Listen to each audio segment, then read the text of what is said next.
कहते हैं बुद्ध को जब ज्ञान हुआ था तो वो 7 दिन चुप हो गए थे। इस संसार की सभी के दुखों का कारण बोलना ही है, क्योंकि आवश्यकता से अधिक बोलना ही दुखों का कारण बनता है। इसलिए कम बोले, सटीक बोले, मधुर बोले और सबसे जरूरी जितनी आवश्यकता हो उतनी ही बोले। मौन में भी शक्ति होती है। यही कारण है कि धर्म में मौन को बहुत महत्व दिया गया है और वैज्ञानिकों द्वारा भी इस बात को माना गया है कि सेहत से मौन का गहरा संबंध है और इससे मानसिक शांति भी मिलती है। मौन से विचारों में एकाग्रता आती है और शरीर में ऊर्जा बढ़ती है। इसलिए जितने भी साधु संत या तपस्वी हुए हैं, सब ने मौन रहकर और ध्यान लगाकर ही संसार के सभी ज्ञानों को प्राप्त किया है। वैसे तो कई अवसर ऐसे होते हैं जहाँ पर हमारे चुप रहने में ही समझदारी है, पर कुछ ऐसे अवसर होते हैं जहाँ पर हमारा बोलना जरूरी होता है। इसलिए हमेशा सोच समझकर बोले। बुद्धिजीवी अधिक बोलने वालों को ज्ञानी नहीं मानते हैं। जो चुप रहकर सही से सुनकर समझदारी से बात करे उसे बुद्धिमान मान लिया जाता है। क्या आप जानते हैं चुप रहने के क्या फायदे हैं? अगर नहीं जानते तो चलिए आज इस वीडियो में एक कहानी के माध्यम से इसके बारे में विस्तार से जानते हैं। अगर आप भी जानना चाहते हैं तो हमारे साथ बने रहिएगा। दोस्तों, स्वागत है आप सभी का हमारे ज्ञान तिलक चैनल में। अगर आप भी ऐसे और वीडियो पाना चाहते हैं तो चैनल को सब्सक्राइब जरूर कर ले। एक गाँव में बुद्ध का बहुत बड़ा आश्रम था। वहाँ पर एक प्रसिद्ध बौद्ध गुरु रहते थे। वहाँ पर उनका एक शिष्य बहुत बोलता था। वो हर समय इधर उधर की बातें करता रहता था। जब वो दान लेने के लिए जाता तो हर घर से एक नई कहानी लेकर आता और आश्रम के दूसरे शिष्य को सुनाता था। एक शिष्य की दूसरे से बुराई करता, चुगली करता और दूसरों के सामने अच्छा बनने का प्रयास करता। खुद के मुंह से ही खुद की तारीफ करता रहता था और हमेशा ही खुद को गुरु के सामने सबसे बुद्धिमान और उत्तम साबित करने का प्रयास करता था। वो खुद को सभी शिष्यों से अलग और श्रेष्ठ मानता था। उसका कहना था कि मैं एक अमीर घर का बालक हूँ। अगर मैं चाहता तो एक आरामदायक और सुविधाओं से भरा जीवन जी सकता था, लेकिन मैं वो सब छोड़कर यहाँ आ गया क्योंकि मुझे सत्य की खोज करनी है, खुद को जानना है, जीवन को जानना है। इसलिए मेरा त्याग तुम सबसे बड़ा है।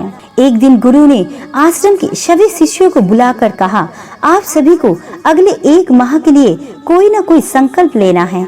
इससे आपकी संकल्प शक्ति मजबूत होगी और आप में आत्मशक्ति का संचार होगा।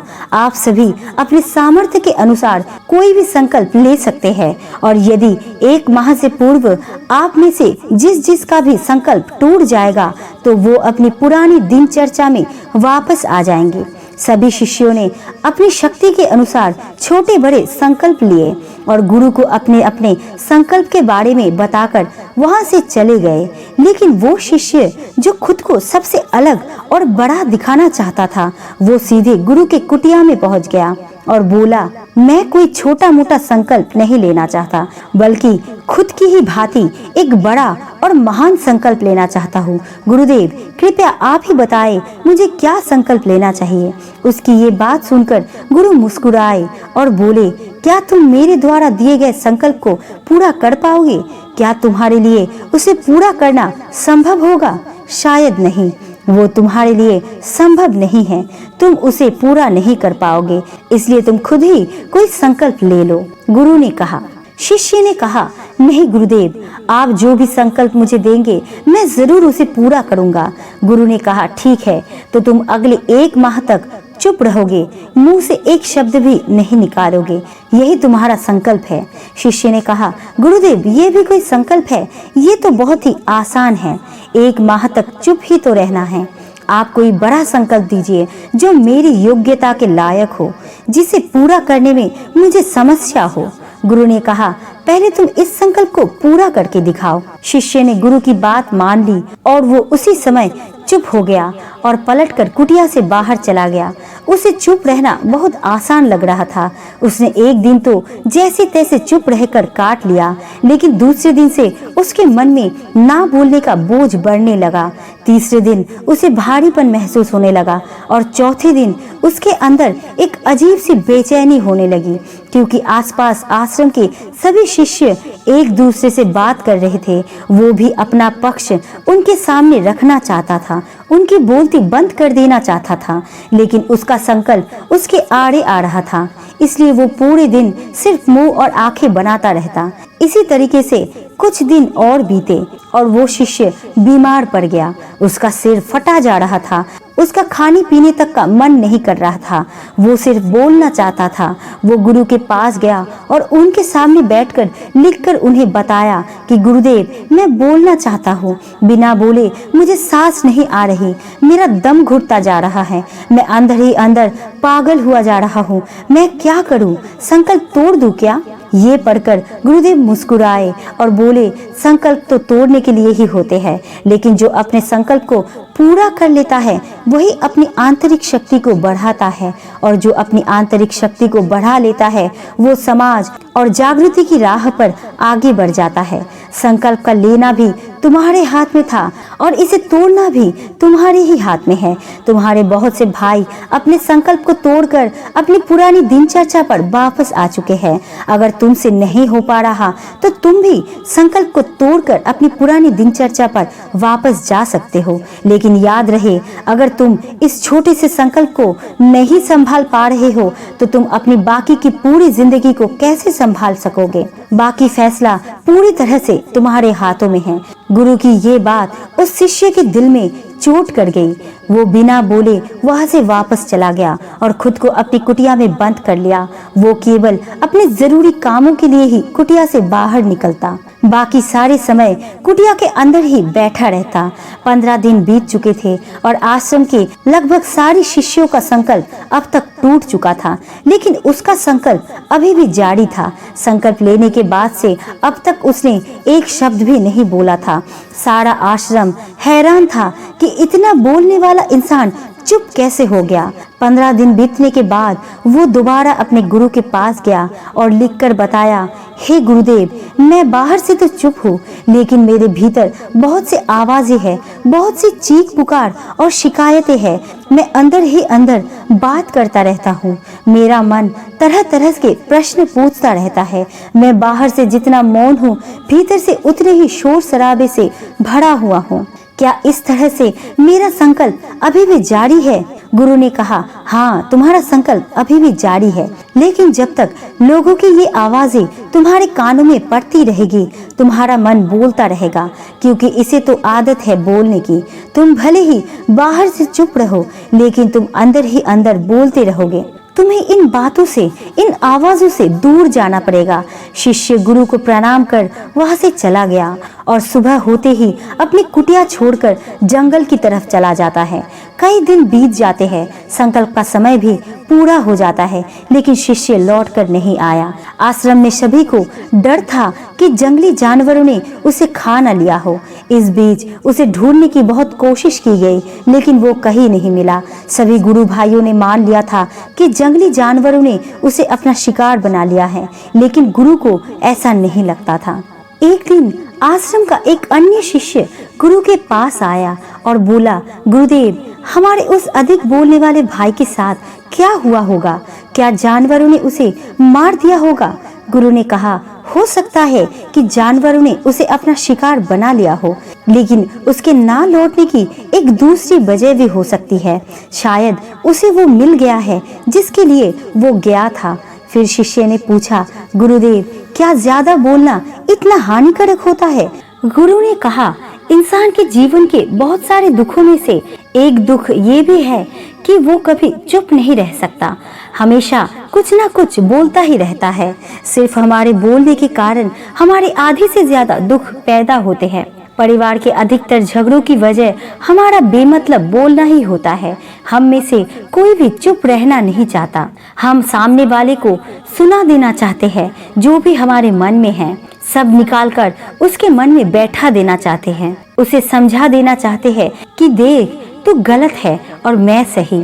और इस तरीके से सब एक दूसरे की सड़ी गली बातों को ग्रहण कर रहे हैं। इस तरीके से सुनने और सुनाने का ये काम जिंदगी भर चलता रहता है।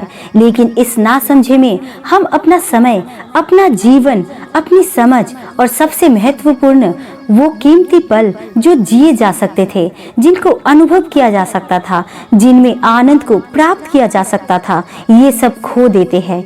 लेकिन इसके बदले हमें मिलता क्या है? कुछ नहीं, सब व्यर्थ और बर्बाद हो जाता है। इस पागलपन में हमने क्या खो दिया, इसका एहसास केवल कुछ ही लोगों को हो पाता है। बाकी लोग जैसे उन्हें अपने आने का पता नहीं, वैसे ही उन्हें अपने जाने का कभी पता नहीं चल पाता। शिष्य ने कहा, तो फिर इसका समाधान क्या है? गुरु ने कहा, पूरी जागरूकता के साथ अपने विचारों को देखना, यही एकमात्र तरीका है।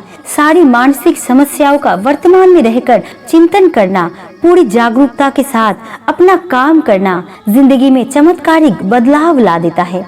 उसके बाद वो शिष्य गुरु से अपने प्रश्नों का उत्तर पाकर उनको प्रणाम करके वहां से चला जाता है। उस शिष्य को आश्रम छोड़कर गए हुए 3 महीने का समय बीत चुका था, लेकिन उसकी कोई खबर नहीं थी। अब तक तो सभी गुरु भाइयों ने भी उसके वापस लौटने की उम्मीद छोड़ दी थी। लेकिन एक दिन वो आश्रम लौट आता है। उसे देखकर सभी के आश्चर्य और खुशी का ठिकाना ना रहा। लेकिन अब वो नहीं था जो यहाँ से गया था, वो कुछ और ही बनकर वापस आया था। उसके अंदर एक गजब का बदलाव महसूस किया जा सकता था। उसके चेहरे पर एक गजब का ठहराव और आंखों में बड़ी शांति थी। आश्रम में आते ही सभी गुरु भाइयों ने उसे चारों तरफ से घेर लिया और बातें करने लग गए। वो भी अपने गुरु भाइयों से बात करने लगा। उससे बात करने वाले सभी ने ये अनुभव किया कि अब वो पहले जैसा उतावला और बातूनी नहीं रह गया था। उसके मुंह से एक एक शब्द बहुत ही सुलझे हुए और मधुरता के साथ निकल रहे थे। थोड़ी देर तक गुरु भाइयों से बात करने के बाद वो सीधा गुरु की तरफ चला गया। उसने गुरु के चरण छुए और कहा, गुरुदेव, क्या मैं अब भी मौन हूँ? क्या अब भी मेरा संकल्प जारी है?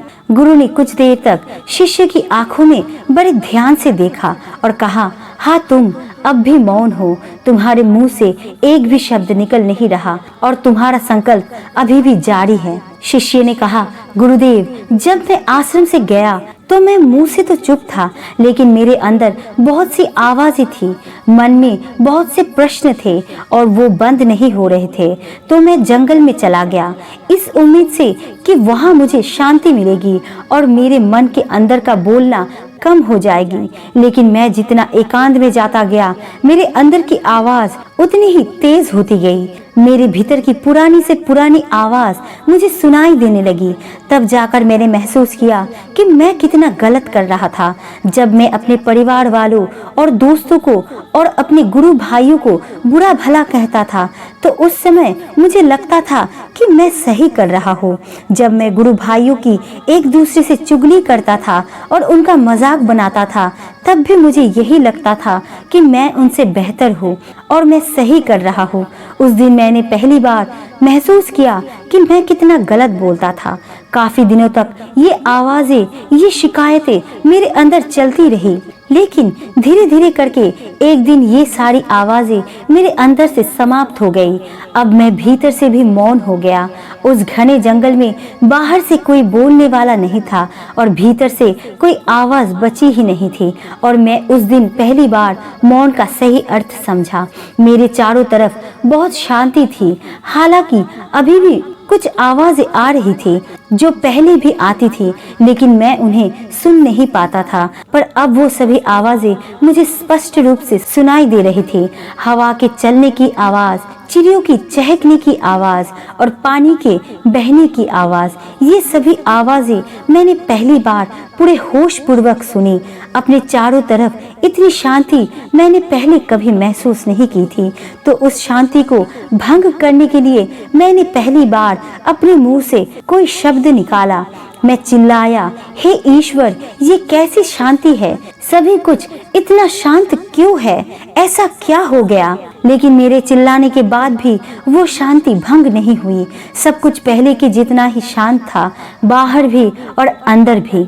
हे गुरुदेव, मैंने अपने गुरु भाइयों से बात की, मैंने आपसे बात की, मैं बोल रहा हूँ, मैं चल रहा हूँ, मैं सब कुछ देख रहा हूँ, लेकिन मैं अपने भीतर एकदम एकांत में हूँ, मौन हूँ।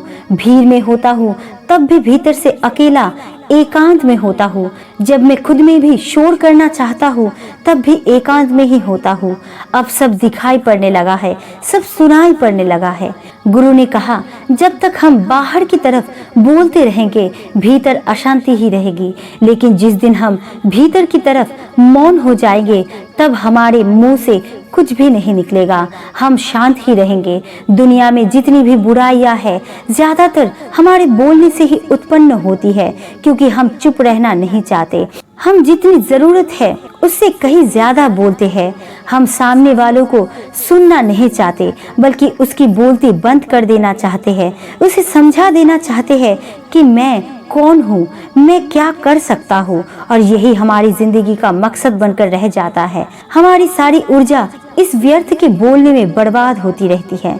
ऐसे ही समाज में लोगों का जीवन दुखों से भर जाता है, जो हमेशा एक दूसरे को सुनाने में लगे रहते हैं, कभी एक दूसरे को सुनना नहीं चाहते, समझना नहीं चाहते, और चुप रहना तो उन्होंने कभी सीखा ही नहीं, क्योंकि चुप रहना उन्हें छोटा महसूस करवाता है। दुनिया की सभी लड़ाइयों का कारण हमारा बोलना ही है, इसलिए हमें सिर्फ उतना ही बोलना चाहिए जितना जरूरी हो, क्योंकि व्यर्थ का बोलना ऊर्जा को नष्ट करना है, और ये बोलना ही हमें कभी अपने भीतर की ओर लौटने नहीं देता, क्योंकि ये हमें बाहर की ओर खींच कर रखता है, और बाहर है ही क्या इस संसार के अलावा। लेकिन अगर अपने भीतर के संसार की ओर मोड़ना है तो इस मुंह को बंद ही रखना चाहिए। इसलिए जितने भी बुद्ध हुए, आत्मज्ञानी हुए, वो सभी एकांत की ओर भागे, ताकि उन्हें ज्यादा ना बोलना पड़े, ज्यादा सुनना ना पड़े। वो एकांत में रहे और शांत रहे, इसलिए आसानी से भीतर की यात्रा कर पाए। लेकिन अगर कोई चाहे तो इस संसार में रहकर भी एकांत में रह सकता है, शांत रह सकता है, लेकिन इसके लिए उन्हें अपनी ऊर्जा बचानी होगी, जिसे वो अब तक अपने व्यर्थ के शब्दों में बर्बाद कर रहे थे। दोस्तों, इस कहानी से हमें यही सीख मिलती है कि व्यर्थ का बोलना ऊर्जा को नष्ट करना है। ज्यादा और व्यर्थ बोलना ही हमें अपने भीतर की ओर लौटने नहीं देता, क्योंकि ये हमें बाहर की ओर झुकाए रखता है, और जिन्हें भीतर की यात्रा करनी है उन्हें अपने मुंह को काबू में रखना चाहिए। तो दोस्तों, आपको इस कहानी से क्या समझ में आया हमें कमेंट्स करके जरूर बताना, और वीडियो अच्छी लगी तो लाइक एंड सब्सक्राइब जरूर करना। आपका कीमती समय देने के लिए दिल से शुक्रिया।